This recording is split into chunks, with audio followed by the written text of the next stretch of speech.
Muy bien, muy buenas tardes a todos.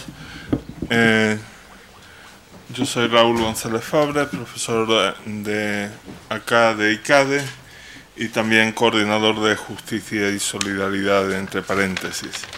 Les agradezco mucho su presencia en día tan señalado, digamos, casi un año esperando la formación de gobierno y hoy fue.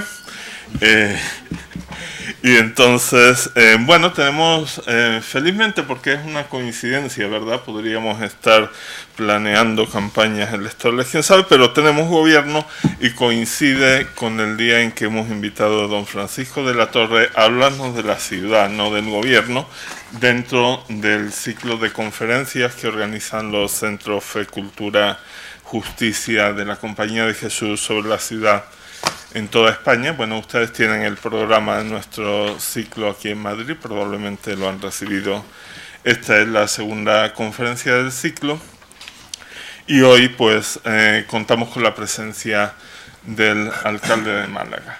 Entonces, para saludarle, pues quizá le podríamos pasar la palabra al rector de la Universidad Pontificia de Comillas, don Julio Martínez. Buenas tardes, bienvenido don Francisco a esta su casa, a todos los demás también les doy una afectuosa bienvenida. La verdad es que me interesa muchísimo escuchar al alcalde de Málaga. Es una ciudad que tengo la suerte de frecuentar por lo menos 3 o 4 veces al año. Estos años me ha tocado ir allá y he ido viendo también la transformación, ¿no?, de una ciudad que probablemente es de las que más ha crecido en España proporcionalmente, y que tiene una transformación impresionante, por lo menos en la parte del puerto y de toda la zona marítima, muy, muy evidente. Con la bienvenida, solamente de leer aquí una pequeña cosa del documento, uno de los documentos importantes del Papa Francisco sobre la ciudad, que les invito también a leer los números 71 y siguientes de la exhortación apostólica Evangelii Gaudium. Dice el Papa: no hay que olvidar que la ciudad es un ámbito multicultural. En las grandes urbes puede observarse un entramado en el que los grupos de personas comparten las mismas formas de soñar, la vida y similares imaginarios, y se constituyen en nuevos sectores humanos, en territorios culturales, en ciudades invisibles. Variadas formas culturales conviven de hecho, pero ejercen muchas veces prácticas de segregación y de violencia. La Iglesia está llamada a ser servidora de un diálogo difícil. Por otra parte, aunque hay ciudadanos que consiguen los medios adecuados para el desarrollo de la vida personal y familiar, son muchos también los no ciudadanos, los ciudadanos a medias o los obrantes urbanos. La ciudad produce una suerte de permanente ambivalencia, porque al mismo tiempo que ofrece a sus ciudadanos infinitas posibilidades, también aparecen numerosas dificultades para el pleno desarrollo de la vida de muchos. Bueno, estas palabras, ¿no?, a mí me provocan, me interpelan y me hacen pensar en las grandes ciudades en las que vivimos y en la importancia de organizar un ciclo como este. Por eso agradezco a Entre Culturas pues, que lo esté llevando a cabo, y que también seamos nosotros como el hogar de acogida de este ciclo, y que hoy recibamos al alcalde de una ciudad tan importante como es Málaga. Muchas gracias. Bueno, muchas gracias. Julio, yo les presento muy brevemente a don Francisco de la Torre, quien es sociólogo y doctor ingeniero agrónomo, y lleva, por lo que veo en su biografía, pues prácticamente toda la vida en asuntos de política local, provincial y regional. Ha sido presidente de la Diputación de Málaga, miembro de la primera Junta de Andalucía, la prejunta antes de que tuviera estatuto.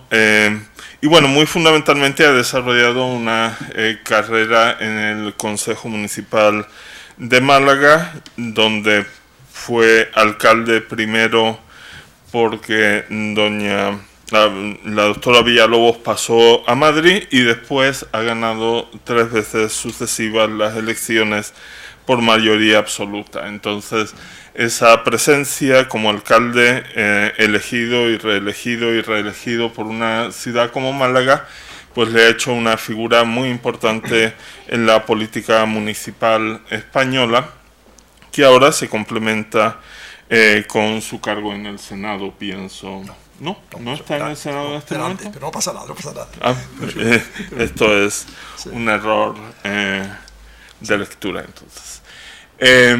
Básicamente, pues, aunque ha trabajado también en algunas cosas relacionadas, diríamos, con su carrera en el desarrollo agrícola y territorial, básicamente ha estado en la política de Málaga desde partidos de centro, desde la UCD, ahora desde el PP, y en medio pues en algunas otras organizaciones básicamente de centro democrático. Le hemos invitado aquí a que nos hable de la ciudad, de su experiencia en la gestión de la ciudad de Málaga. Ciertamente pocas personas más capacitadas para eso, porque pocas personas llevan más tiempo teniendo que cabalgar esa cabalgadura. Muchas gracias, don Francisco. Muchísimas gracias, querido amigo, y muchas gracias, querido rector, por haber querido venir aquí y quedarte además, o quedarse a mi conferencia. Espero que le compense. Vamos a ver. Quiero dejar claro que no es fallo de quien me ha presentado, sino de mi gabinete, seguro, que porque tenía que haber mandado un currículo al día, ¿no? Yo efectivamente en la legislatura anterior, o en la corporación anterior, 11-15, sí estuve de senador. Luego quizás entre a explicar por qué. Bueno, lo digo ya, para intentar desde el Senado cambiar el chip centralizador de las autonomías españolas y convertirlas en unas instituciones que piensen más en la descentralización y en la aplicación en España del principio de subsidiariedad, que tendré ocasión de explicarles a ustedes, espero sin aburrirles a lo largo de tiempo, que debe ser cuánto más o menos. Pues unos 45 minutos estaría bien. Muy bien, perfecto. Y luego tenemos un espacio de preguntas. Ustedes pueden anotar en los papelitos que han recibido y yo quizá organizo las preguntas un poco. Muy bien. También sobre el tema de mi tarea política, hay una etapa que hago un paréntesis del 82 al 95, me presenté en el 82 con un UCD sabiendo que no salíamos, ¿no? Había que estar en las duras, ya que habíamos estado en la etapa que era más fácil o brillante, ¿no? En las elecciones de octubre del 82, que recuerdan, UCD que había tenido pues todo un proceso de desmembración, antes fue de cohesión y luego fue de desmembración, pues sacó 11 o 12 diputados a nivel nacional. Yo sabía que en Málaga teníamos un 2% de votos, era imposible salir, pero entendí que era mi obligación estar, y sobre todo porque teníamos 400 concejales que querían que el partido siguiera, UCD, bueno, y traté de que siguiera, era luego ya tarea imposible, ¿no? Hasta el 95, que volví a la vida política local, efectivamente, como independiente, invitado por Félix Villalobos, luego ya me afilié al PP, ¿no? Matizado este tema, con muchísimo gusto entro en materia y digo que para mí es un honor estar aquí y un placer haber venido, porque nada me apasiona más que hablar de las ciudades y sobre todo hablar de Málaga, ciudad a la que amo y quiero profundamente. Y sobre todo reflexionar junto con ustedes, que han tenido la amabilidad de venir aquí a oírme, a este espacio maravilloso, que me da una envidia tremenda no tener en Málaga una universidad equivalente a esta de Pontificia, a la escala de Málaga, de tamaño, ¿no? Pero algún día tendremos algo, tendremos algo, estoy convencido.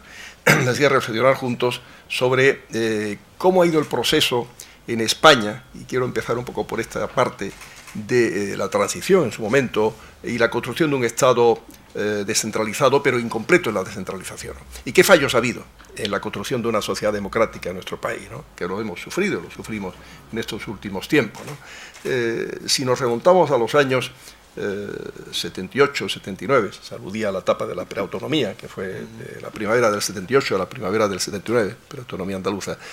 Los que estuvimos en aquel momento en el Congreso y vivimos con pasión la construcción, la elaboración de la Constitución y el diseño de lo que podía hacer una España, pues eso, democrática, libre, que lo es, por supuesto, pero también lo más perfecta posible en el ejercicio del gobierno y, por tanto, prestigiándose la propia democracia, las instituciones democráticas, y trabajando en una idea de descentralizar y acercar el poder al ciudadano, nos llevamos luego, al menos yo, una cierta frustración cuando hemos visto cómo se ha funcionado en ese sentido, ¿no? Echo de menos como alcalde de la ciudad de Málaga, tener las competencias que en otras ciudades europeas tienen las ciudades europeas, ¿no?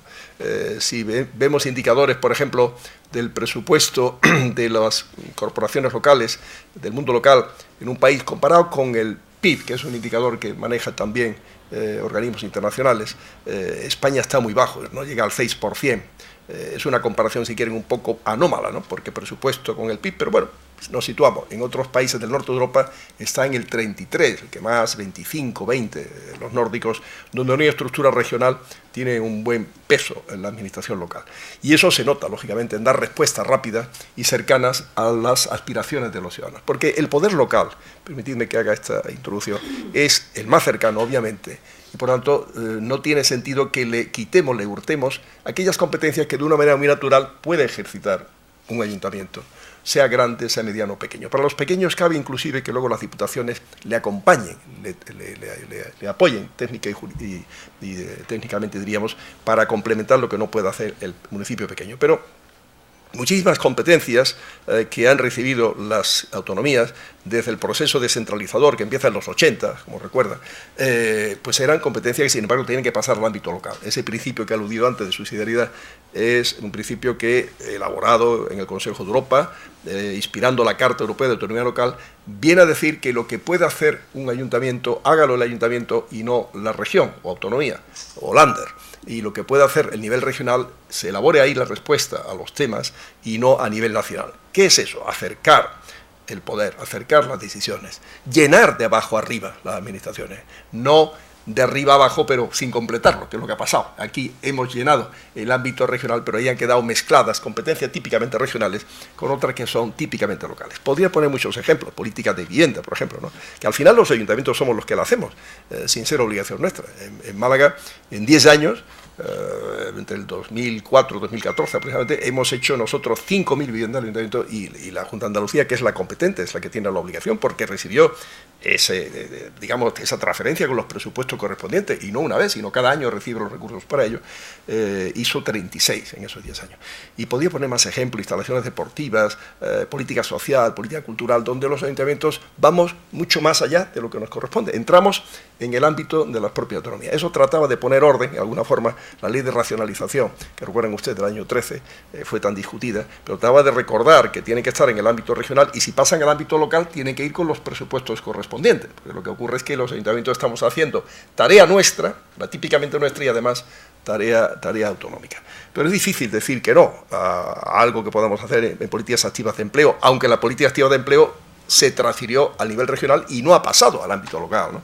Y tenemos el Instituto Municipal de Formación y Empleo en Málaga, y tenemos una empresa de iniciativa municipal Pro Málaga para ayudar al emprendimiento, a las startups que comiencen, y tenemos incubadoras, ¿sí?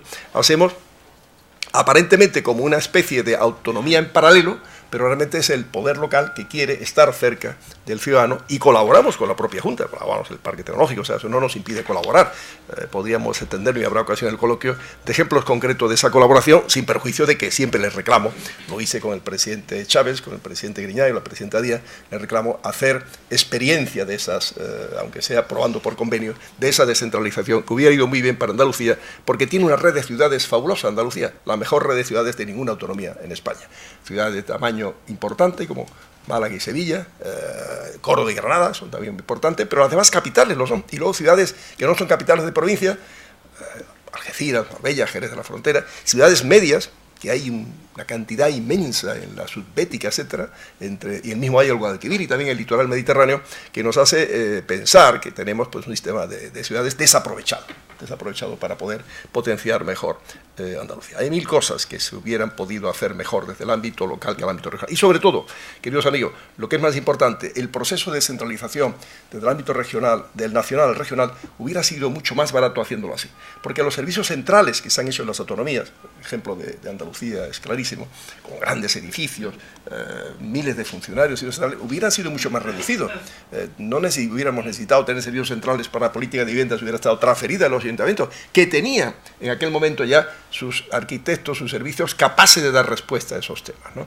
Pero las autonomías partían de cero, eso hay que reconocerlo, y ahí tiene ese mérito, pero también cayeron en el defecto de querer, como digamos, reafirmar, al ser nuevas, reafirmar su existencia, su poder frente a otras y sobre todo frente al gobierno central, y luego también respecto a los ayuntamientos, muchas veces mezclando razones políticas, ¿no? Si este ayuntamiento es de tal color político, no le voy a transferir yo tal cosa, pero el gobierno central no miraba el color de la autonomía y lo transfería de una manera institucional, leal, y de la misma manera se tenía que haber hecho ese proceso.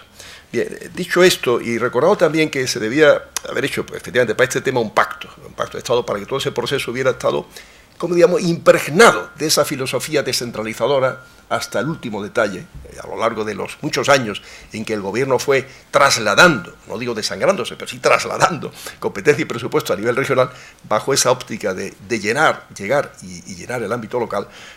También hubiera sido bueno que se hubieran hecho pactos de Estado, estoy hablando de los 80, después de las elecciones de octubre del 82, elecciones que, como recuerdan ustedes, UCD casi desaparece, el PSOE gana de calle con 200 diputados, AP se queda con, PDP con 100 más o menos, y había gobierno estable del Partido Socialista para 3-4 legislaturas al menos. Por lo tanto, entre las dos fuerzas se tenía que haber llegado a un pacto para definir cómo esa andadura democrática en España tiene que haber funcionado bien, a base de un pacto por la ética, claramente en la política, un pacto por la transparencia en las administraciones, transparencia en los partidos, transparencia en las cajas de ahorro, transparencia en los sindicatos.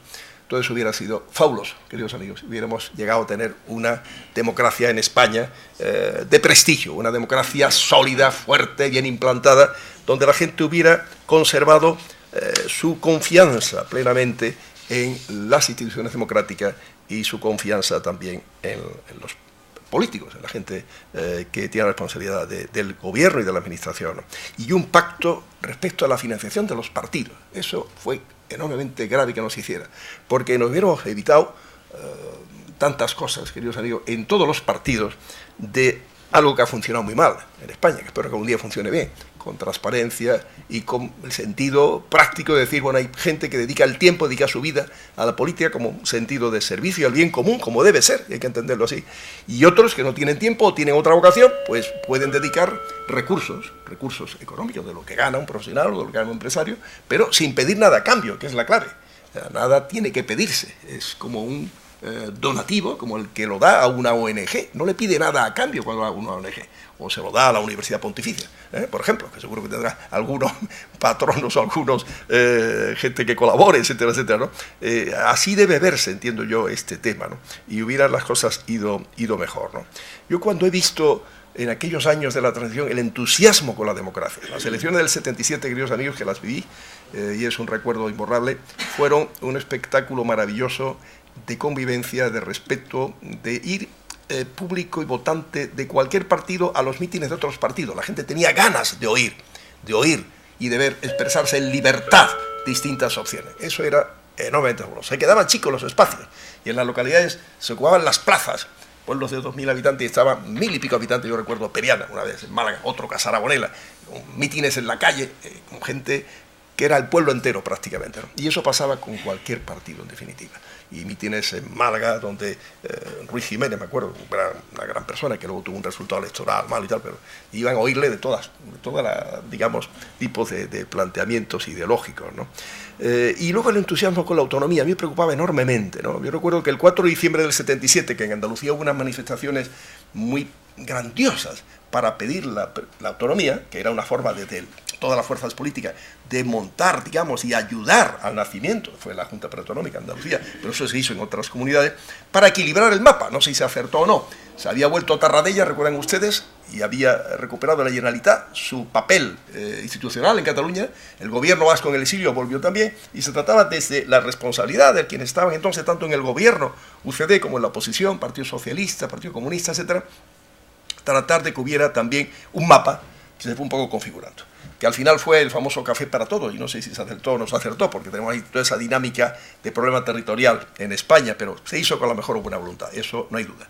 Pero a mí me preocupaba profundamente el entusiasmo inmenso, la gente pedía la autonomía porque decía, si lo piden los catalanes, es que eso es bueno, ¿eh?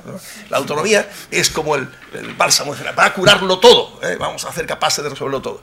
Y yo recuerdo que esa mañana del 4 de diciembre del 77, En la puerta del ayuntamiento estábamos citados los parlamentarios de los distintos grupos políticos que había en Málaga representación, que eran más que 3 en aquel momento: el Partido Socialista, que había ganado las elecciones de junio del 77, UCD, que había quedado como segunda fuerza, aunque buen resultado. En Andalucía quedamos prácticamente empatados, PSOE y UCD, incluyendo Melilla y Ceuta, ganábamos en parlamentarios a Partido Socialista. Algunos tienen la explicación de por eso Melilla y Ceuta no están en la comunidad autónoma andaluza, porque en la asamblea de parlamentarios andaluces, si iban los de Melilla y Ceuta, había más de UCD que del PSOE, 2 o 3 más, pero suficiente, ¿no?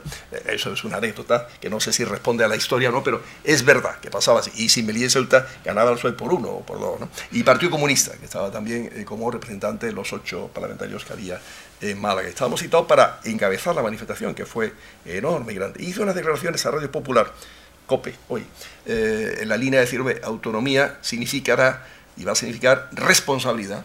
Vamos a tener autogobierno, por lo tanto los andaluces ya no vamos a echarle la culpa a Madrid o tal, tenemos que ser nosotros capaces de darnos respuesta a los problemas. Y segundo, autonomía tiene que ser en cascada, lo que me acaban ustedes de oír antes, debe ser en cascada.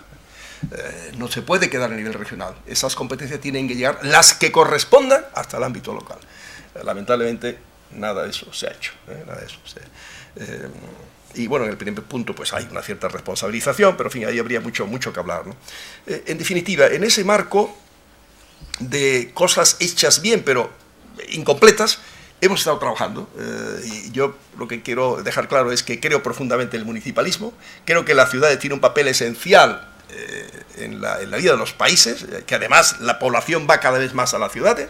Es un tema que está de actualidad, no hay conferencia de tipo internacional o tipo europeo que no hable de estos temas.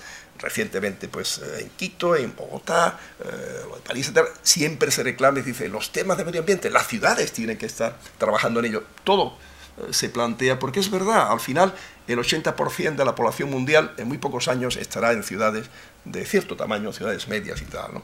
El proceso ya ha llegado en los países más desarrollados, y en los países menos desarrollados se va llegando. Y América Latina, por ejemplo, es un continente muy urbanizado, con grandes problemas, enormes problemas, donde lo que dice el Papa, en definitiva he leído el rector, se corresponde mucho con lo que pasa en muchas de estas ciudades, en España también, ¿no? Pero en América Latina enormemente, con problemas muy fuertes de cohesión social, problemas de multiculturalidad, problemas y oportunidades. Nosotros, por ejemplo, la inmigración la vemos como una oportunidad. Tenemos 150 nacionalidades en Málaga. No es una población muy importante en porcentaje, la inmigrante es un 10% de la población malagueña, pero lo vemos como una gran oportunidad. Y queremos ser receptores de población, sobre todo de población preparada, lo digo de verdad. No nos importa que venga sin preparar, trataremos de prepararla, ¿no? Pero sobre todo de gente preparada y con talento, que de eso hablaré también un poco este día ante ustedes, ¿no? ¿Qué es lo que, en definitiva, hemos tratado de hacer en estos años en que he tenido pues tengo el honor de presidir el Consejo Municipal? Pues tratar de que la ciudad primero profundice en la estrategia que tenía ya desde el año, estrategia que colaboré en ella desde fuera, antes del año 95, a través de una asociación de la vida civil de Málaga, SDIMA, para el Desarrollo Integral de Málaga, creado por profesionales malagueños. Colaboramos en el plan estratégico que se aprobó el año 96, y luego en el segundo plan de la vida municipal, abriéndolo mucho a la participación ciudadana, que es fundamental ese tema, pues hicimos el segundo plan, que ahora sí abierto y tratando de profundizarse en él, ¿no? Hemos tratado de coger, digamos, lo que podríamos llamar aspectos donde Málaga puede tener fortaleza, y que esa fortaleza sean valga la redundancia, fortalecidas, utilizadas, aprovechadas, ¿no? Aprovechadas y no olvidadas, conocidas, ¿no? Y sacarle potencialidad a las mismas. La cultura ha sido ligándolo al hecho de ser ciudad natal de Picasso, casa natal de Picasso, Museo Picasso, que llega a través de la familia Picasso, de Christine y Bernard, que conocen el hecho de la casa natal, que vienen a visitarla y que se hacen eco del interés o la ilusión de Picasso porque hubiera obra suya en Málaga, y eso se ha sabido aprovechar. El ayuntamiento estuvo lento en aprovecharlo, pero la Junta al final fue receptiva y se hizo, y nosotros colaboramos en la etapa ya nuestra. Cuando digo ayuntamiento lento, antes del 95, que es la etapa en que hay cambio político en Málaga, ¿no? Después hemos tratado de estar, y ahora estamos, esta mañana en un pleno que teníamos, el pleno ayer y hoy, hablaba de este hecho de los museos en Málaga. Curiosamente se ha hecho un gran esfuerzo, y a veces desde la oposición se nos critica por ello, y creo que Málaga es una ciudad que hoy tiene una buena imagen en ese sentido, y es admirada, y yo decía esta mañana hasta envidiada quizás por algunos y algunas otras ciudades, por haber sabido aprovechar esa potencialidad en materia de cultura y oportunidades que van surgiendo. Y yo soy partidario de ampliar, inclusive el Museo Picasso, lo decía esta mañana, con el Colegio San Agustín, que está al lado, que está vacío, que se habla de hacer la biblioteca provincial. Yo creo que es mucho mejor intentarlo con más obra de la familia Picasso, el plantear una ampliación, como hizo Barcelona con el Museo Picasso, que fue objeto de sucesivas ampliaciones. En materia cultural en estos años se ha avanzado mucho, estuvo esa oportunidad, antes de la apertura del Picasso, que fue octubre del año 2003, en febrero de 2003, el Centro de Arte Contemporáneo, que era un antiguo mercado de mayorista, un edificio racionalista de Gutiérrez Soto, hecho en el año 39, el típico mercado que deja de tener uso cuando se crean los mercas, Mercamalga, pues se había quedado muy abandonado, muy en ruina.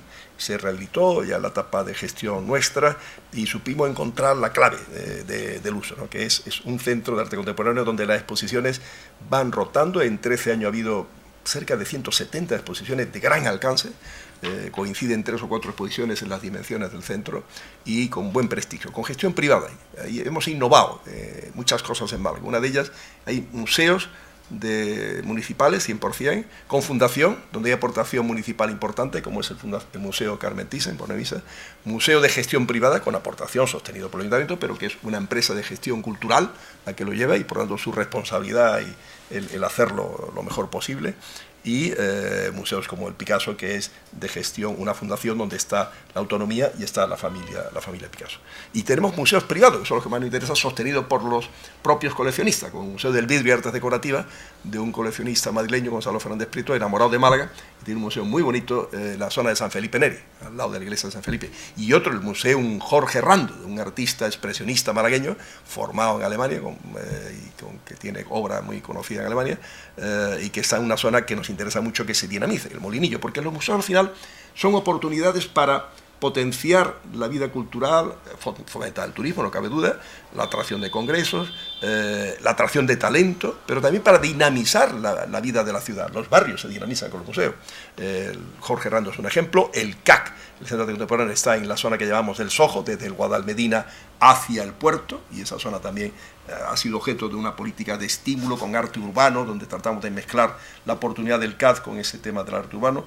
Queremos profundamente que Tabacalera, que es una zona del litoral oeste, con tanto el Museo de Arte Ruso allí situado, como el Museo del Automóvil y la Moda, tienen otra oportunidad para rehabilitarse y potenciarse, y nos hubiera encantado que el arqueológico, que está con el Bellas Artes de la Aduana, hubiera estado no en la Aduana, sino en la zona de la Trinidad, que es otra zona de Málaga que aspiraba desde los años 70 a acoger ese museo arqueológico. Nosotros, en definitiva, el tema cultural ha sido potente, hemos rehabilitado gran parte del centro histórico, o ayudado a su rehabilitación. Se ha puesto en valor la zona del Casarilla, peatonalizada, una zona que queda muy bien, muy visible. La historia de Málaga está allí, la Málaga romana, la Málaga fenicia, la Málaga islámica, la Málaga moderna, la catedral, etcétera. Todo eso está bien visible y bien cercano. El Picasso allí bien ubicado, ahora la Aduana con un potente centro cultural, ¿no? Otra línea estratégica de fortaleza en nuestro plan es la ciudad del conocimiento, de la innovación, la ciudad tecnológica, la ciudad que apuesta por los proyectos que se llaman Smart City, por esto donde las tecnologías de información y comunicación son aplicables a la vida de la ciudad. Por ejemplo, aplicaciones en los móviles que nos permiten saber cuántas plazas de aparcamiento hay libres y dónde están los aparcamientos, y cuántas tenemos libres en la zona azul de la ciudad y dónde, en qué zona de la ciudad están, o cuánto tiempo queda para que llegue el autobús a una parada concreta, ¿no? O cuál es la parada más cercana para el autobús que vaya a tal línea. Información que en tiempo real, a base de que, claro, hemos ido antes haciendo más tecnológico todo el servicio de la MT, se pueden hacer aplicaciones de móviles en ese sentido. Esa información la puede tener una persona, por ejemplo, invidente, en una marquesina, si llevan la mano, que suelen llevar un pulsador para que los semáforos se pongan en sonido cuando van a pulsar un semáforo, y le avisa de que ya está verde, ¿no? En definitiva, es cuando es un pulsador, digamos, que advierta al semáforo que una persona invidente quiere cruzar. El semáforo dice, estoy en verde, y lo dice no con color, sino con sonido. Pues bien, ese pulsador tiene un doble pulsador cuando va a la marquesina, para que de forma locutada, una voz le diga a la persona que ha pedido información en 1 minuto llega tal línea y en 1 minuto y medio tal otra línea, las líneas que pasen por la marquesina correspondiente. Todas son cosas que suponen, no se improvisan, son fruto de trabajo de años. Esta forma de trabajo de atender a los invidentes es patente de la AMT, ¿no? Que fue la primera empresa de España que hizo la tarjeta sin contacto. Es muy importante en el transporte público que en vez de meter la tarjeta dentro del digamos, el mecanismo de contar y el controlador, pues sea acercarlo, pero rápidamente hace el pic y eso da una velocidad de servicio grande y por tanto en menos tiempo entra la gente en el autobús, que es lo que se trata, dar gran rendimiento, gran rotación a los transportes, ¿no? En esa materia el cambio en Málaga es importante y es la línea que ahora nos interesa más aprovechar y utilizar. Queremos que Málaga ha alcanzado ahora una masa crítica con la universidad, que no es tan buena como comillas, ahora si me permite, y no lo digo por estar en ella, pero en fin, es verdad, nos queda. Me siento muy orgulloso de la Universidad de Málaga, porque me hablaba del nacimiento de la Facultad Económica de Málaga. Mi entrada en la política, en los años 70, tiene que ver con el hecho de que el año 69, cuando... lo saben bien, mi hermana y mi hermano aquí presente, fallece nuestro padre, yo vuelvo a Málaga, voy a Málaga, y hay una asociación de amigos de la universidad que se creó en el año 68, cuando en España se crea la Universidad Autónoma de Madrid, la Autónoma de Barcelona, la Universidad de Bilbao, y en el sur de España no se crea ninguna universidad. Y Málaga era la ciudad más grande de Europa que no tenía universidad. Siempre me he hecho la pregunta, ¿cómo la Málaga del 19, tan brillante en la economía y hasta en la política, aunque no supo aprovechar aquella época para dar un paso adelante en la universidad? No lo tuvo, pero se quedó ahí atrás, ¿no? Y esa asociación me invitó a entrar en ella, y en la directiva cubrí el hueco en alguna forma, no era cubrible, pero en fin, que mi padre había dejado, y después me impulsó a entrar en la política de entonces, política bien imperfecta, para desde las administraciones locales de entonces colaborar en la universidad que iban a hacer. Y colaboramos, se hizo desde Diputación y Ayuntamiento, en Diputación, un buen trabajo en el colegio universitario, que fue el germen de la Universidad de Málaga, y se colaboró en la adquisición de suelo para el primer campus de Teatino, casi 1 millón de metros cuadrados. Luego he tenido la oportunidad histórica desde el Ayuntamiento de colaborar en ceder otro 1 millón de metros cuadrados a la universidad, que tiene 2 millones cedidos por la ciudad de una u otra manera, ¿no? Eso es un tema importante y forma parte de la marca que hemos creado, Málaga Valley, que es una marca que trata justamente de dar el mensaje de que Málaga es un espacio que quiere ser, es un ecosistema para la innovación en Europa con tanta ambición como el Silicon Valley. Dirán, bueno, es un poco exagerado el alcalde este.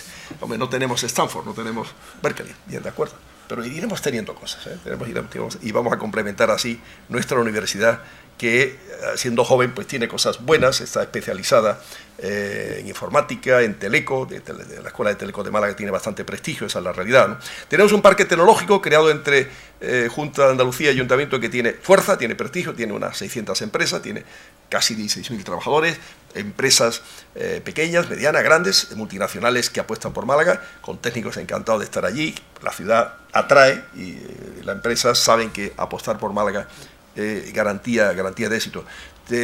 Fomentamos la startup, ayudamos, tenemos incubadoras, aceleradoras, estamos con un polo de contenidos digitales ya a punto de abrir y funcionar. Una iniciativa que ha hecho Telefónica, Open Future, una aceleradora en Málaga, tiene fuerza. Hemos ofrecido un espacio de casi 900 metros cuadrados y funciona bien. O sea, lo que se plantea en ese sentido, acompañado de los proyectos Smart City. He mencionado algunos ejemplos. Podría hablar de los coches eléctricos, End2All, emisión cero para todo, que se creó con el gobierno japonés y el gobierno español y que hemos tenido 200 vehículos eléctricos, Mitsubishi, moviéndose en la ciudad con voluntarios, encantados porque era un renting no muy caro y veían que era mucho más barato el coche eléctrico que la gasolina a la hora de moverse.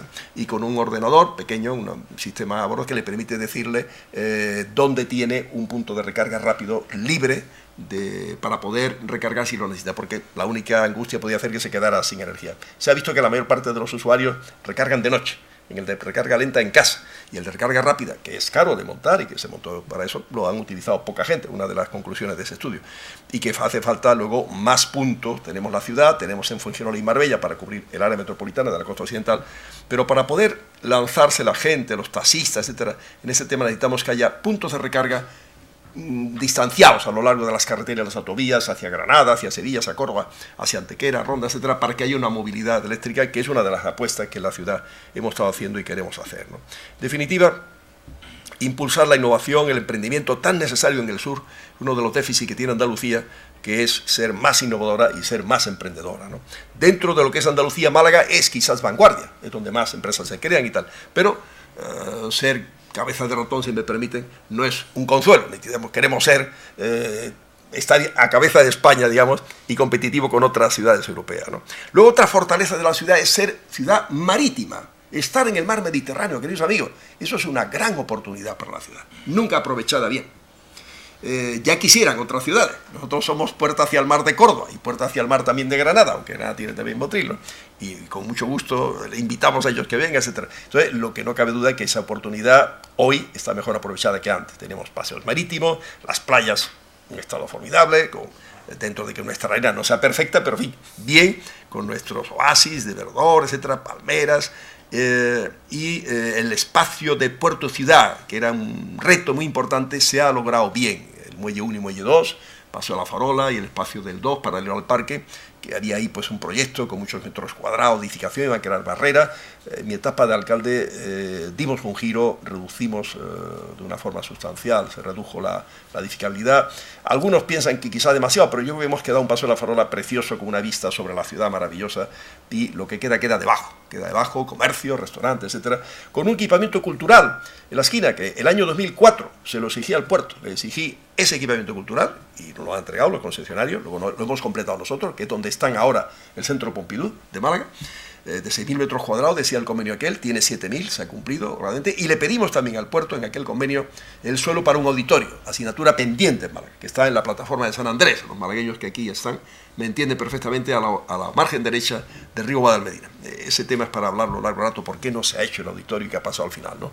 Pero la idea de escoger ese espacio cerca del mar, no queriendo copiar, en definitiva, a Sydney, que es el ejemplo más claro de un auditorio en zona marítima y tal, pero sí ponerlo en un espacio que es al otro lado del río Guadalmedina, que es la zona al oeste de la ciudad, la zona menos dotada de equipamientos culturales, tratar de compensarlo y acercándolo hacia el centro de gravedad de la ciudad, que está pues hacia la zona de Tabacalera, un antiguo tema de Repsol, esa es la zona centro de gravedad de la ciudad. Ahí queremos hacer elementos de centralidad también ahora, con la operación Repsol, que queremos que podemos desarrollarla si a alguien le interesa en el coloquio. ¿Qué más hemos hecho como estrategia de la ciudad? La sostenibilidad ambiental. Antes he hablado a ustedes de una serie de ejemplos, coches eléctricos, transporte público, que trata el transporte público de tener éxito con estos avances y sabiendo la gente que funciona bien, el grado de satisfacción del usuario es muy grande.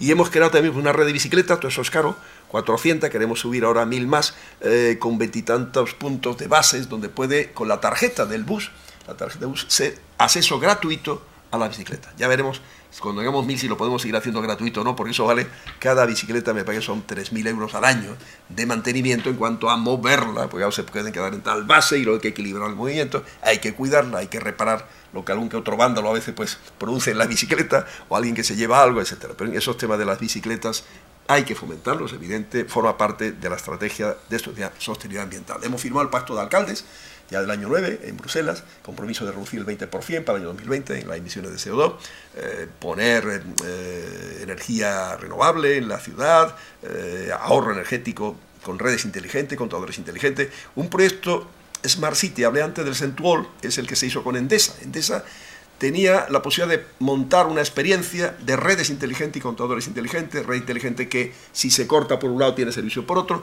contador inteligente que permite seguir con el móvil el consumo y decir en qué momento te interesa que funcione en tal o cual electrodoméstico, etcétera, de acuerdo con los precios inclusive de la energía.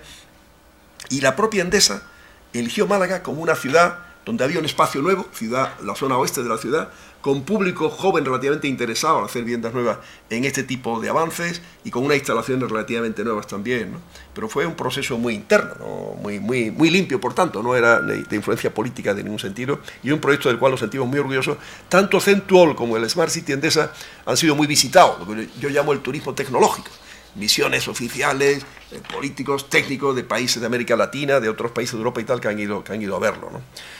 Cohesión social es una estrategia clara en el plan estratégico. Nosotros hacemos, dentro de lo que un ayuntamiento puede, política de vivienda, adquirimos viviendas de segunda mano, alquilamos, subvencionamos los alquileres de vivienda que siguen siendo privadas, pero entramos en la dinámica de que le sea más barato al que lo necesita y lo merece, a las familias en situación de exclusión social. Podría contar muchas anécdotas en ese sentido y, lógicamente, ayudamos en la etapa de crisis, aunque la mejor forma de luchar en esta materia es la creación de empleo, pero ayudamos también para que haya política de apoyo a las necesidades de las familias, con recursos directamente a nosotros y también vía Cáritas. Con Cáritas nos hemos apoyado mucho. Las instalaciones y equipamientos para refugiados que existen en Málaga se han creado previamente en un proyecto que teníamos con Cáritas para viviendas para mayores, con problemas de renta y tal, y lo recondujimos al final para que pudiera ser para refugiados, y está dando también su sentido, aunque ya sabéis que los refugiados que vienen a España no vienen con mucha vocación de quedarse, vienen más bien pensando luego en irse a países europeos que le puedan dar un futuro más sólido. Eso es uno de los retos que tenemos, que nuestro país dé futuro brillante para los españoles y también para los que vienen de fuera. Una ciudad accesible ha sido durante años también un objeto claro de impulso, una ciudad sin barreras físicas, sin barreras de comunicación, sin barreras laborales, en lo posible, dentro de lo difícil que es el encaje laboral a veces de las personas con algún tipo de diversidad funcional, pero hemos conseguido nuestros autobuses en barrera física tengan rampas, antes aludía al tema de los invidentes y las facilidades que se le dan, en fin, podía extenderme bastante en esa materia. Ciudad educadora, creemos, es una de las frustraciones en las cuales me muevo, sabemos que la educación es la clave y por eso me siento especialmente como diríamos, satisfecho y orgulloso de ver esto, que en España existan centros de la calidad educativa de esta universidad, ¿no? Pero cuando hablo de educación no hablo solo de universidad, hablo sobre todo de la primaria, los 6 años, el comienzo de la primaria, que es la etapa clave. La etapa clave que en Finlandia la resolvieron, y parece que con acierto, diciendo que los mejores recursos humanos que hubiera en el país, los mejores expedientes, los mejores alumnos de la universidad, se iban a dedicar a ser los profesores de los niños con 6 años. Más o menos algo así lo que yo tengo aprendido del sistema educativo finlandés. No sé si eso es efectivamente lo mejor, pero la realidad es que Suecia, que era un país más avanzado que Finlandia, reconoce hoy que su sistema educativo no tiene el nivel de Finlandia, y Finlandia es uno de los países que los informes PISA da más alto, ¿no? No somos nosotros los más altos, los de Andalucía, en el informe PISA, no. Y el fracaso escolar es demasiado alto en Andalucía. Y esa materia nos preocupa. Y en la última campaña electoral, en esa ya no tuvimos mayoría absoluta, por cierto, la del 15. Fue hasta 3, 7 y 11. La del 15 no, la del 15 era la etapa más compleja y difícil, mayoría, pero no absoluta, pero relativa. En esa un eslogan de campaña que hemos llevado y que tratamos de hacerlo realidad, aunque no sea competencia nuestra, es que nadie se quede atrás. Que nadie se quede. El que se queda atrás en educación, queridos amigos, eso es mañana población con riesgo de marginalidad, de exclusión social. Es la clave, es la clave. Y no sé si nos damos cuenta, yo pienso que sí, la sociedad es consciente de ello, pero no sé si se actúa en consecuencia de lo importante que es que no haya desigualdad en la educación, porque la desigualdad en la educación es consolidar la desigualdad social el día de mañana. Y la clave está ahí, en primaria y secundaria. La secundaria es la etapa más difícil, 2 a 16 años. Y ahí es donde se produce el índice de fracaso más grave. Es muy importante que la primaria se termine bien para pasar a la secundaria con fuerza y con ánimo. Así se lo digo siempre a los chicos de Málaga, a los cuales siempre le pregunto, van a hacer, se permite la broma, un alcalde pesado, que siempre le pregunta a los chicos, ¿qué tal van los estudios, ¿no? Y según el curso en que están, le pregunto qué curso hacen, pues le doy mi consejo del tema, ¿no? No llego a preguntarle, ¿no?, a la tabla de multiplicar, pero casi. Alguna vez, con motivo de la Semana Europea de la Democracia Local, damos desde hace años una charla, lo hacemos todos los concejales a distintos colegios y hablamos pues de la vida local, municipal, para acercarla y tal. Y la última vez se me ocurrió enfocarla un poco a preguntar cosas sobre Málaga y tal, ¿no? Y digo, los profesores que estén aquí van a pensar que vengo a medir el nivel, la calidad educativa del colegio, ¿no? Pero es verdad que ese tema me preocupa profundamente. Y lo que hacemos es ayudar a grupos que están haciendo voluntariado, es la palabra. Citywise, una fundación creada por un español, catalán, precisamente en Reino Unido, tuve noticia de ella a través de un malagueño que colabora allí, y le invitamos a que montara en Málaga una sección de Citywise, ciudad sabia, ciudad juiciosa, podría traducirse, ¿no? Y se trata de que voluntarios de la universidad tutoricen 1 a 1 a alumnos con dificultades. alumnos con dificultades porque en su familia no hay el ambiente adecuado a lo mejor para el estudio, porque depende de muchos factores. El éxito de la educación no es solo el sistema, no es solo los profesores, es el tema de la familia, eso es fundamental, y la sociedad en general, ¿no? Hay una fundación, Nena Peina, que también hace un trabajo, empezó poco a poco y ya tiene casi 200 niños en el distrito de Ciudad Jardín, de apoyo, y tienen resultados, o sea, se notan inmediatamente los resultados, como los chicos que van a esas clases de apoyo, hechas por voluntarios, etcétera, pues remontan los problemas que tenían anteriormente. La Fundación Diocesana, Nuestra Señora de la Victoria, que depende de la diócesis, que es fruto de lo que Ángel Herrera Oria fue creando en alguna medida, en los colegios que se creó en la etapa suya. Ya te había algunos anteriores, pero algunos lo impulsó y tal, y que se crearon en Málaga. Ángel Herrera Oria creó cosas aquí en Madrid, como saben ustedes, el Colegio Pío XII, el honor de ser alumno de ese colegio, el Instituto León XIII, tuve el honor, ahí es donde estudié sociología. Teníamos que estudiar en el Pío XII, además de nuestra carrera normal, o sociología, Instituto Social León XIII, o periodismo de la Iglesia. Yo estudié, elegí Instituto León XIII y me alegré mucho de porque aprendí muchas cosas sobre el bien común, y tengo una idea muy clara sobre lo que es el bien común aplicado a la política, ¿no? Que es hacer las cosas para servir a los demás, nunca para servirse uno, ni nadie cercano a uno, en definitiva.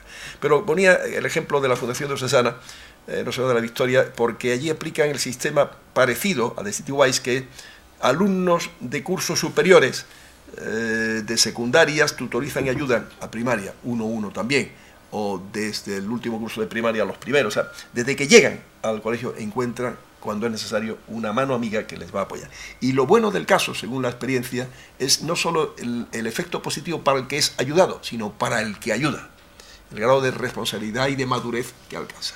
En definitiva, la educación es esencial, y la frustración enorme que tengo como alcalde es que no somos en esta materia los llamados a hacerlo, porque la competencia en materia educativa es la autonomía y el telón de fondo del Estado en materia legislativa, en materia de coordinación y demás, ¿no?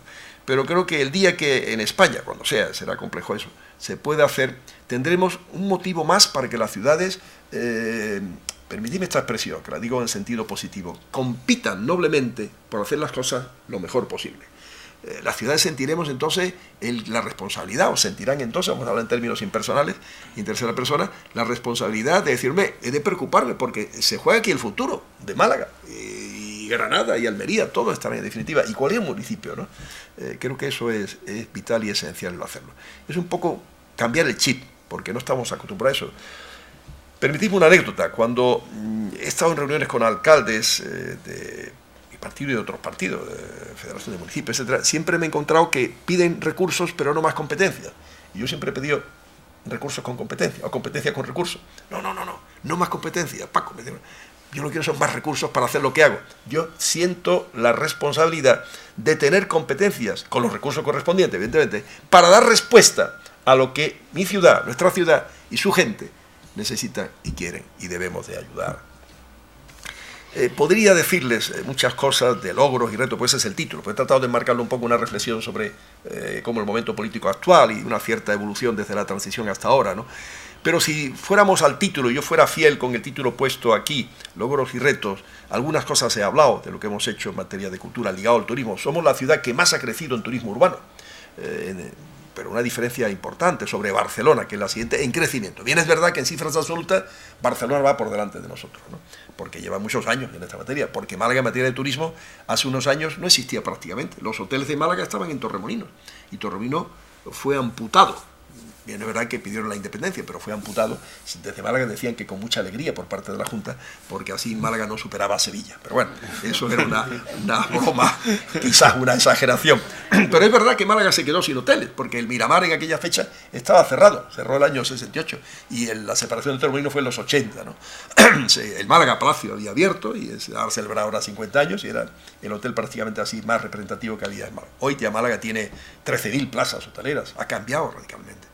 Y todas las cadenas hoteleras quieren encontrar ubicación, y la ciudad tampoco tiene tantos sitios para poder ofrecer espacio para ello, pero en fin, poco a poco se van consiguiendo avances, porque el grado de ocupación en los hoteles ha crecido, el número de turistas que se alojan en hoteles crece cada año de una manera significativa, siempre por encima de 2 dígitos, 11, 12, 13%, las pernoctaciones hoteleras también, estamos cifras que eran impensables en Málaga, bastante más de 1 millón de turistas alojados en hoteles, y en total estamos en 4 millones largos de turistas que llegan en cruceros, llegan 500.000 más o menos, más los que llegan como excursionistas, etcétera, y luego los que alojan en los propios hoteles, ¿no? La ciudad en esta materia va bien, sinceramente. Congresos, somos una ciudad muy atractiva, hemos conseguido congresos que iban rotando de Madrid a Barcelona, como uno sobre medicina estética, fue a Málaga, le ilusionamos, le enamoramos de Málaga y ya repite Málaga siempre. Se lo hemos quitado a Madrid y Barcelona, eso es fabuloso, queridos amigos. Quisiéramos quitar otras cosas también más importantes que ese congreso, pero es un indicador de que la ciudad gusta y enamora. Y estamos ahora en esa batalla que antes me refería, de la visibilidad de la Málaga tecnológica, de la Málaga emprendedora, con el test de prueba ahora de Reino Unido. Reino Unido, en noviembre hay una feria sobre el tema de inversiones, estará Málaga allí presente, pero queremos además tener encuentro con empresarios para contarle y explicarle lo que es Málaga y lo que puede ofrecer Málaga. Málaga tiene unos precios en coste de oficina y en coste de vivienda que son la 4ª parte y la 5ª parte de Londres. Una calidad de vida para mí superior a Londres, con todo respeto. Hemos hecho un gran esfuerzo en museos, ¿no?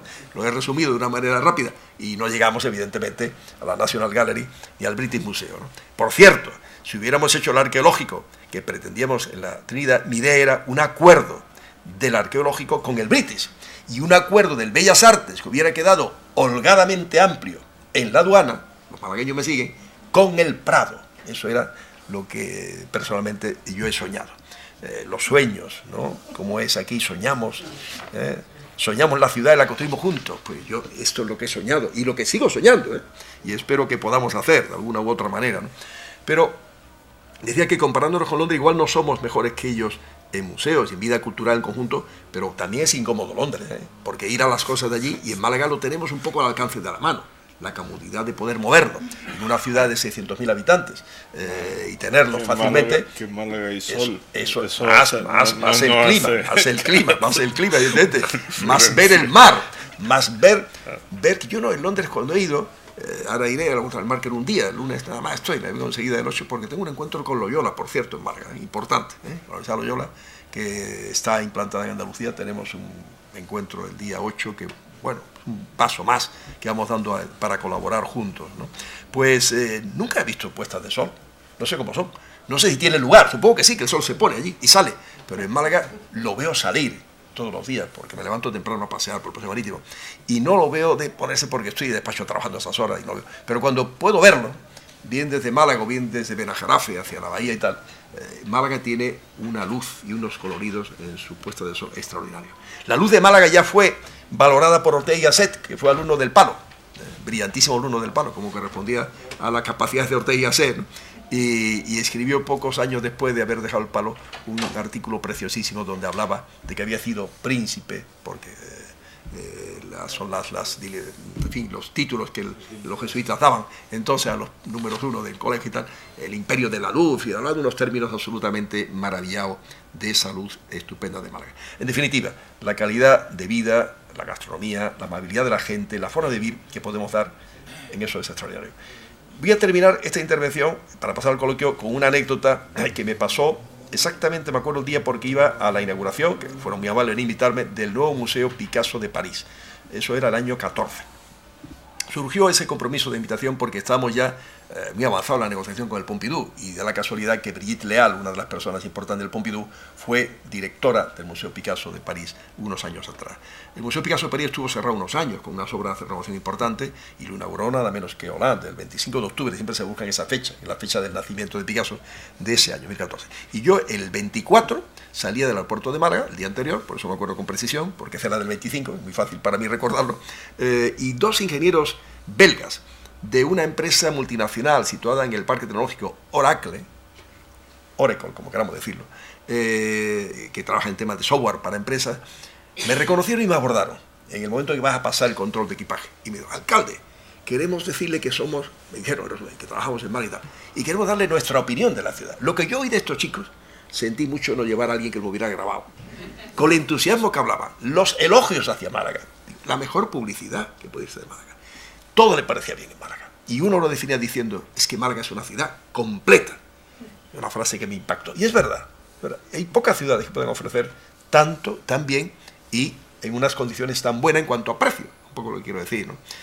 Quizás sea pasión de malagueño, pasión de alcalde, pero en este caso eran dos belgas, que llevaban 2 años en Málaga y que hablaban apasionadamente, como yo no he visto hablar un malagueño, ¿no? Creo que la gente de fuera se da cuenta aún más que los de Málaga de ese cambio en Málaga y de esa oferta de Málaga. El New York Times se ha ocupado de Málaga 3 veces en los últimos 7 meses, con estos cambios culturales, etc.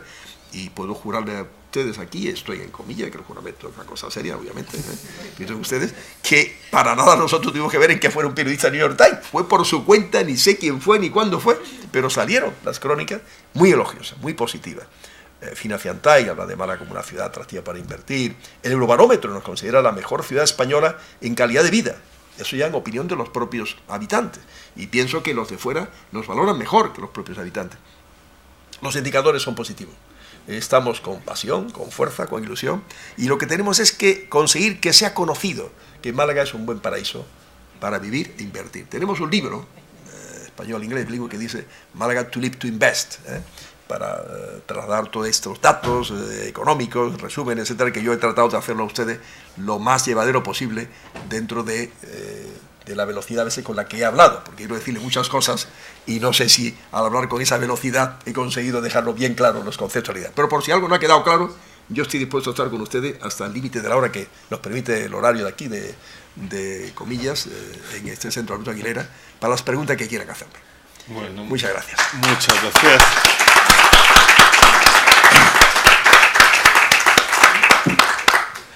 Si le quieren dar a Brígida las preguntas que tengan aquí escritas y yo las pongo en orden, las agrupo un poco.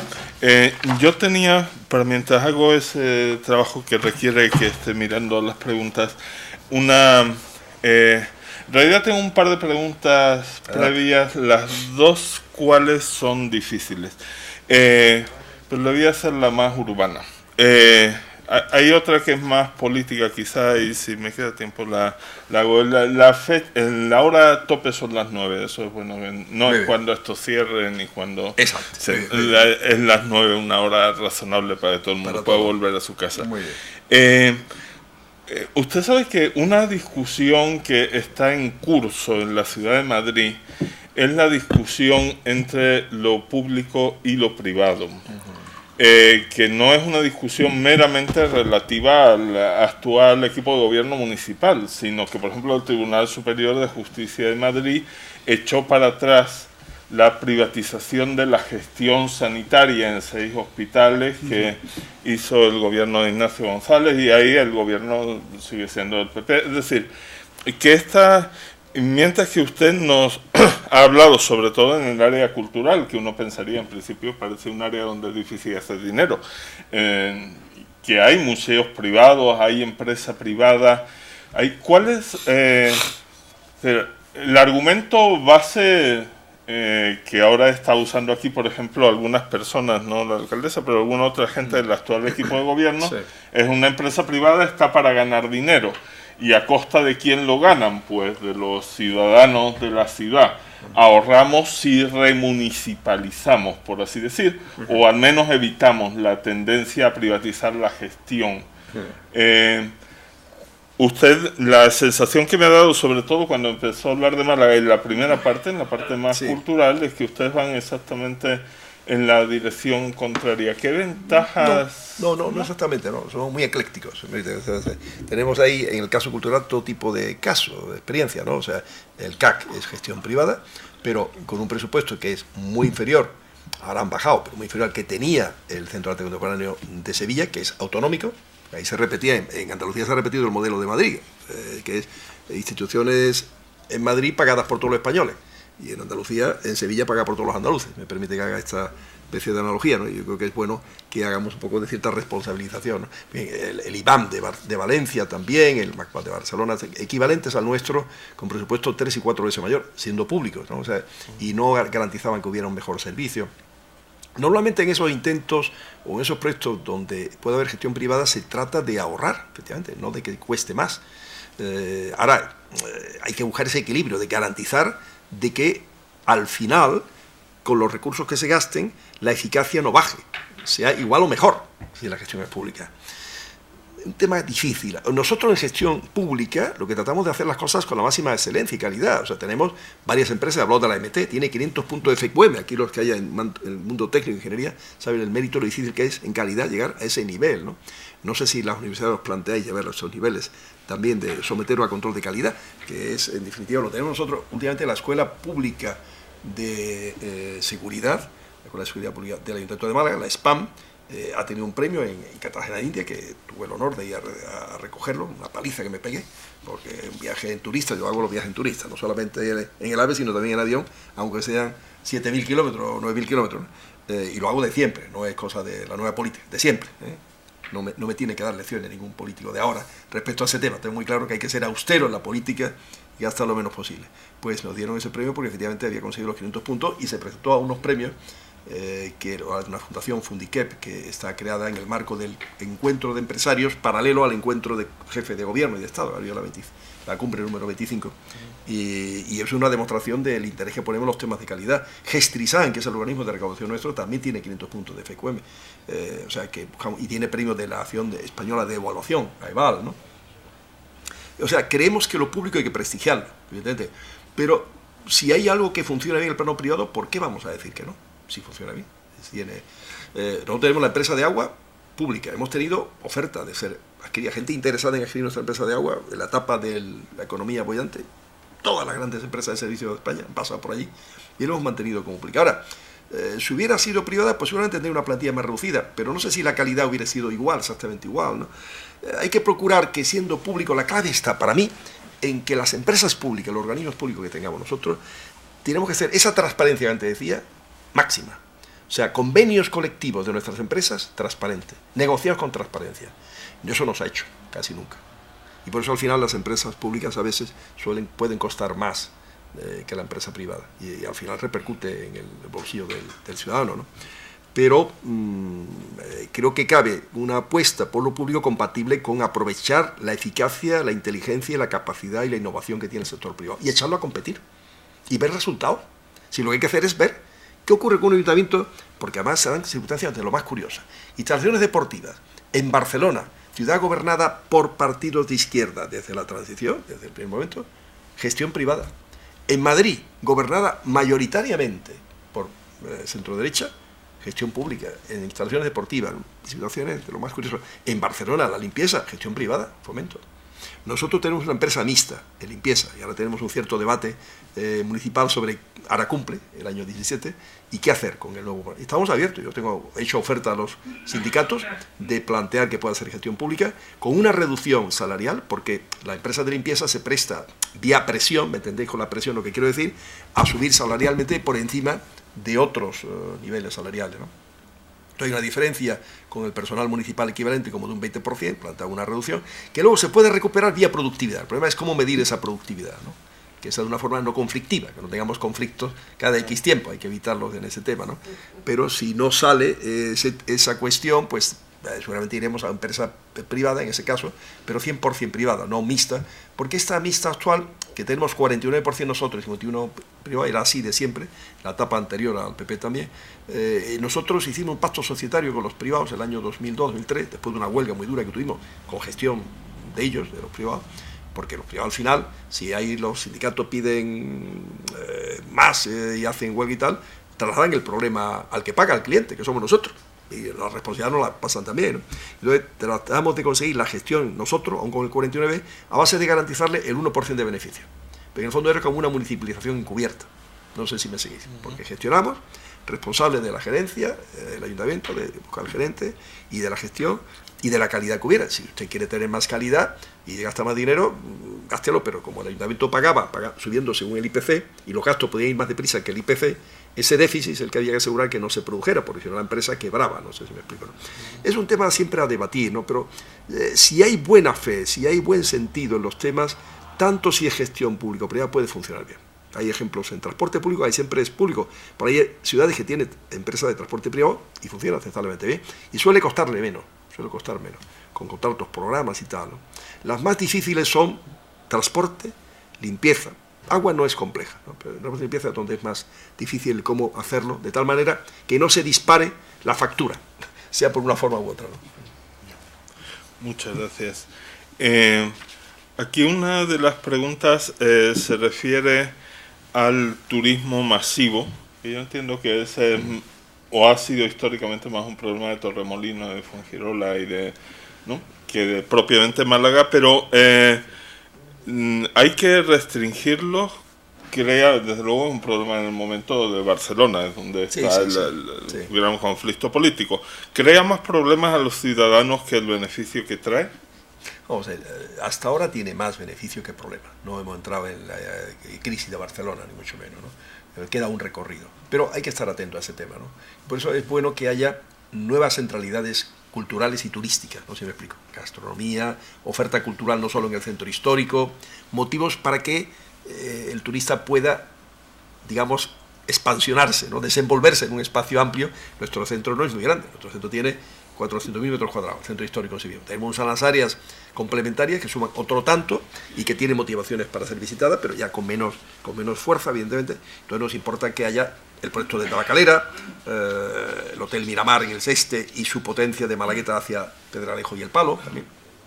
Crear otros elementos de atracción y de tal forma que no haya masificación en poco espacio, ¿no?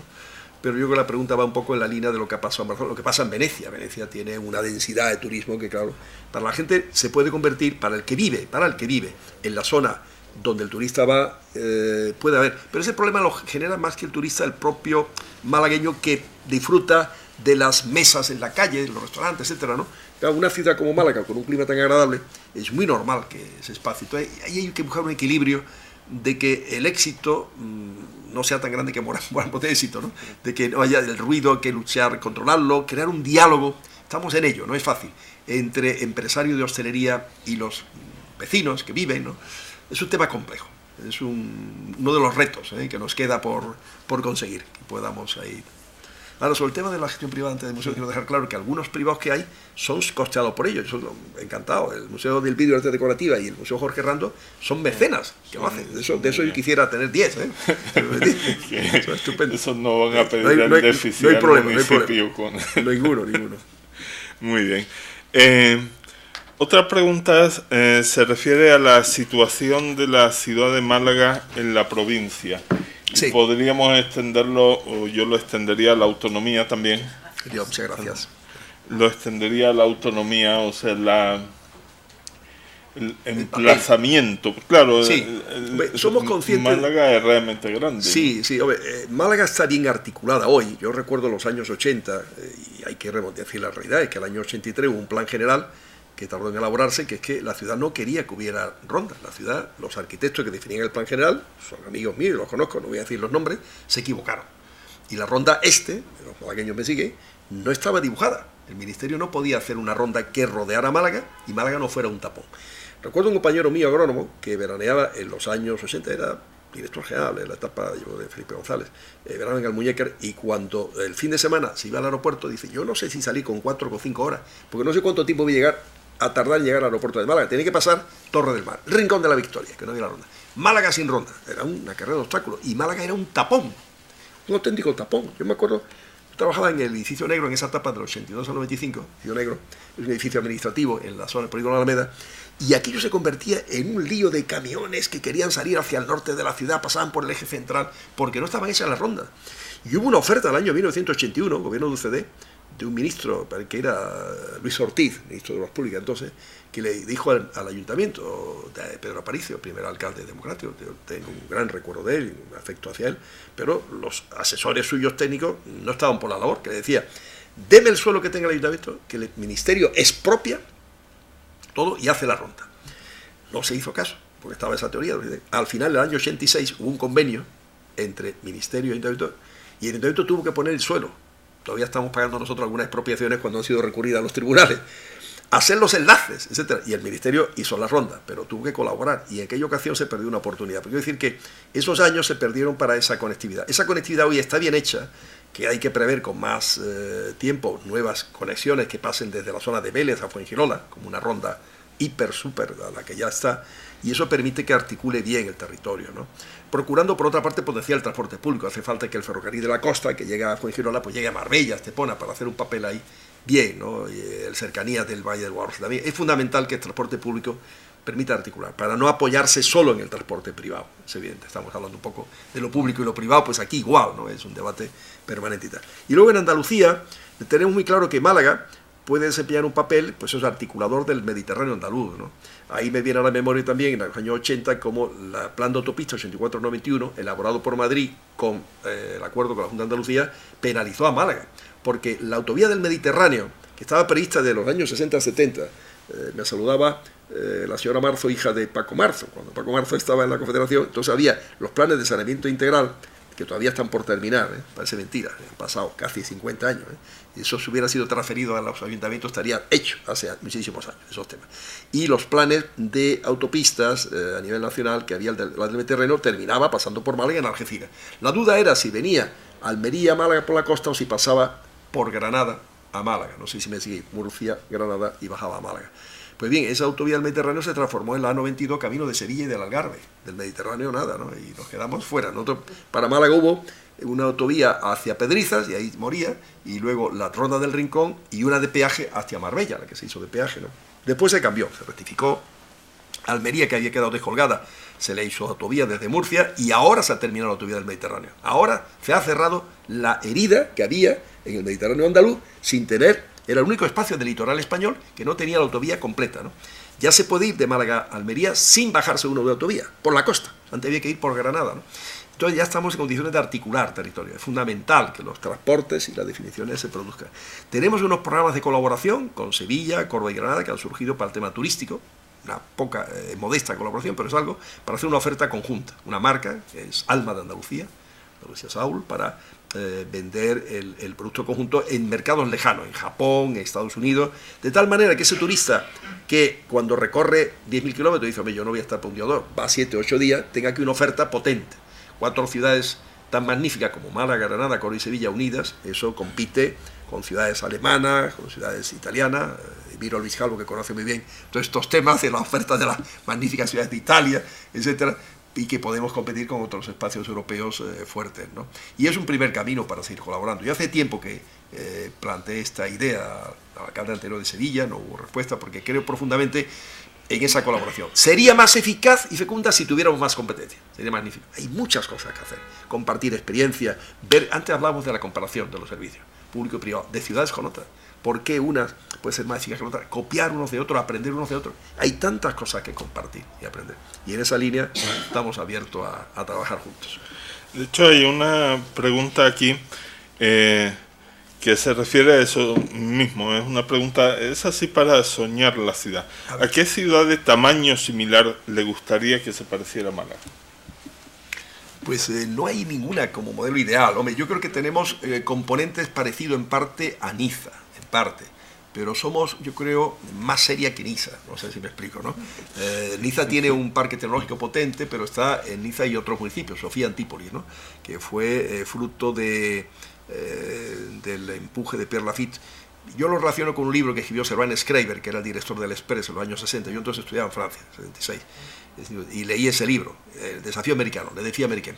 Y él decía que igual que Estados Unidos estaba haciéndose una marcha hacia California y tal, pues hacer algo parecido hacia la Costa Azul. Yo pensaba entonces, pues en España sería hacia la costa de Málaga, que es la más competitiva con la Costa Azul. Niza tiene elementos, es una ciudad que ha apostado por los museos, una ciudad mediterránea. Tiene más problemas de cohesión social que nosotros y de inclusión de la inmigración, no exactamente igual. Pero no me conozco todo el mapa de ciudades. No soy, hablando de hermanamiento, si tenemos hermanamiento, no soy muy partidario de hermanar porque nos quita tiempo y porque los ciudadanos tienen la idea de que si nos hermanamos es para viajar, como pretexto, como un pretexto. Y la verdad es que yo cuando viajo lo hago siempre viajes meteóricos. Yo he venido en el tren de las 4, llego aquí a las 7 menos cuarto, 7 menos 20, y me voy mañana en un avión a las 7. Y me quedo porque no tengo ya combinación esta noche, ¿no? O sea, lo hago los viajes siempre muy, muy tasados, etc. Pero siempre hay ciudades, efectivamente, que pudiéramos parecernos. He conocido San Francisco hace poco, como motivo de un viaje a Silicon Valley, breve, intenso, agotador, y, hombre, es bonita, pero no es una ciudad que diga de parecernos. Tiene demasiado homeless, demasiada gente sin hogar en las calles, demasiado. Diferencias fuertes sociales, ¿no? Que se notan. Edificios altos, oficinas potentes, tiene. Yo creo que al final tienes que ir escogiendo cosas de uno y de otro. Me gustaría parecerme una ciudad que tuviera, como las ciudades norte de Europa, muchas competencias para poder en ese sentido tener una política lo más eficaz y cercana a la gente. Y luego quizás pues detalles como Niza, alguna ciudad alemana como Düsseldorf, me parece una ciudad dinámica. Hamburgo también tiene cosas interesantes. En Italia, Génova, me llamó la atención, lo poco que conozco. No conozco mucho tampoco el mapa. Mis viajes son tan cortos y breves que son pinceladas lo que llevo. Sobre uno de los puntos de los que usted ha hablado aquí, esta pregunta levemente malintencionada. Dice, en todas las ciudades hay personas que sobran. ¿Quiénes son los que sobran en Málaga y qué se puede hacer desde el ayuntamiento por ellos? No sobra nadie. Hombre, yo cuando leo, hoy he leído una nota de incidentes de Halloween y me he quedado escandalizado. El Halloween de este año en Málaga ha sido muy duro. Gente quemando contenedores, gente, un amigo mío, pues un hijo le ha caído un cohete y le ha quemado parte del cuero cabelludo y tal, y la piel. La policía ha tenido que detener a la gente. La gente, eso de ponerse una máscara, le convierte, piensa que son impunes y hacen cualquier burrada, ¿no? Esa gente, diríamos, no es bien recibida, vamos a decirlo así, ¿no? Pero en fin, hay que tratar de educarles, si me permite, ¿no?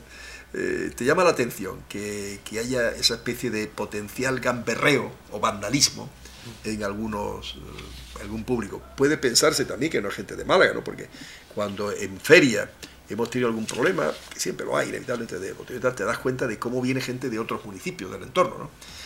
¿Ha podido pasar en esta vez en Halloween? No lo sé. Pero es un fenómeno que nunca me ha agradado del todo, porque la gente va haciendo sustos unos a otros y se tapan de una forma que a veces preocupa un poco, ¿no? De alguna manera, ¿no? Pero en fin, no sobra nadie, hay que decirlo así, sinceramente. Somos una ciudad muy capaz de acoger a todos. Bueno, yo algunas de las preguntas concretas que se refieren a cuestiones de manejo de la alcaldía, o sea, de tal zona o tal otra de Málaga, realmente no podemos hacerla en el contexto del ciclo, sino que se tienen que preguntar en Málaga, a lo mejor en el pleno del Consejo Municipal. Sí. Yo terminaría con una última pregunta relacionada con lo primero que usted dijo. Es más una pregunta referida a su experiencia política que a la concreta alcaldía, pero sí. Él tiene un currículum tan impresionante que es una pregunta que es muy tentadora hacerle. Usted sabe que hay un argumento que, según los eventos vienen ocurriendo, ha resultado no ser tan estúpido, a favor del centralismo jacobino, o sea, de centralizar todo en un gobierno nacional y se acabó, que es del género de que cuanto más local el gobierno, más fácil de influir, manejar por las élites empresariales del lugar. Este es un argumento realmente para los Estados Unidos, o sea, que fue formulado en Estados Unidos. Un gobierno en Washington es sensible a unas pocas grandes empresas. Un gobierno en Florida es sensible a más empresas que lo pueden. Y un gobierno local en un municipio en Austin, Texas, pues hasta el que tiene una ferretería en Austin puede comprar un concejal. Entonces, la idea de una ley más igual para todos, en el sentido de menos clientelismo, menos tal, en gobiernos de envergadura más grande, va un poco en contra del sentido de la subsidiariedad, va en la dirección contraria. De hecho, es una propuesta, como le digo, muy jacobina, en el sentido más bien proveniente de la izquierda centralista en Estados Unidos, ¿no? Yo, sin embargo, defiendo la descentralización, claramente, acompañada de la transparencia y de la información. Yo, por ejemplo, publico mi agenda. Yo digo de poca gente que publique su agenda. Pública, la hago en la página web. La he hecho semanalmente, agenda a semana vencida, desde hace 4 años largo ya, y ahora hace casi medio año lo hago diariamente. El día anterior y luego el día posterior, lo que haya que rectificar, de hora, de visita inesperada y tal, lo pongo. Salvo que alguien me pida encarecidamente que no lo ponga. Y aún así, le digo que no, que eso va en contra de mis principios, porque alguien que viene a verte, qué sé, de la estructura municipal y que no quiere que alguien que sea su jefe le vea, no debo yo recibirle. En ese caso debe venir con su jefe, pero a veces es inevitable. Pero el publicar la agenda es bueno, porque esos contactos que dice, si lo haces, efectivamente, publica, bueno, están impuestos. El problema es que no tienes tiempo de recibir a tanta gente, que a mí se me acumulan las visitas. El problema es que te falta tiempo, ¿no? Tienes que delegar en ello. Pero mis concejales están empezando a hacer la agenda ahora también. Están ya a publicarla, digamos, ¿no? Y eso debe ser que se extienda. Eso es muy bueno, muy sano. Muy sano. Y en la vida política, yo a mis concejales desde el principio, al equipo, desde el primer día de alcalde, les di unos cuantos consejos, que era, haz las cosas y habla y actúa como si estuvieras públicamente actuando. Como si hubiera una cámara grabándote, como si hubiera público ahí, cara a la gente. No actúes nunca de tapado, digamos, en los temas, ¿no? Con transparencia absoluta a la forma de plantearlo, ¿no? Como consejo práctico, ¿no? Y por supuesto con el criterio de servir al bien común, que es evidente, no puedes trabajar. Y a la política para trabajar para ti, para tus amigos o para tu familia. Eso es absolutamente incompatible con la política. El día que eso lo tengamos, no hay problema. Da igual el modelo que tengamos, pero yo creo que el modelo descentralizado, por una razón, porque la cercanía potencia la democracia. Y por eso es necesario que esté ese poder local fuerte. Hay alguien que hace falta que ese poder local sea un poder local mantenido y llevado por gente inmune a ese tipo de presiones. Uno de los defectos es que el tema, yo procuro no pasaba de las 9, ya estamos cerca del límite. No es problema que tuvo la democracia en España, la municipal, es que los partidos, en el año 79, elecciones democráticas municipales fueron, la primavera del 79, las primeras, no tenían gente, o no supieron encontrar la gente preparada, adecuada para estar al frente de municipios que iban a tener presiones muy fuertes. Yo hablo de la costa nuestra, por ejemplo, Marbella. Marbella es un ejemplo, y lo digo con todo respeto a quienes estuvieron como alcaldes, pero que yo creo que ahí el Partido Socialista, que iba a ganar las municipales, porque ganó allí las generales, tenía que haber hecho el esfuerzo de poner una persona de un peso como el alcalde de Málaga, por ejemplo, el equivalente, digamos, a efectos de llevar una gestión fuerte y sólida. No se hizo. Hubo una gestión que se fue desprestigiando y degradando, etcétera, y llegó luego el fenómeno de Gil, el populismo, que es peligrosísimo, lo fue entonces y es peligrosísimo ahora. No se puede fallar en la gestión democrática, porque cuando la gestión democrática falla, la alternativa es un desastre. La alternativa es en los extremismos y los populismos que conducen a extremismo también. Por eso es un sentido de responsabilidad enorme que hay que tener todas las fuerzas políticas y quienes estemos en esa materia, ¿no? Bueno, pues muchísimas gracias, creo que ha sido muy interesante. Muchas gracias.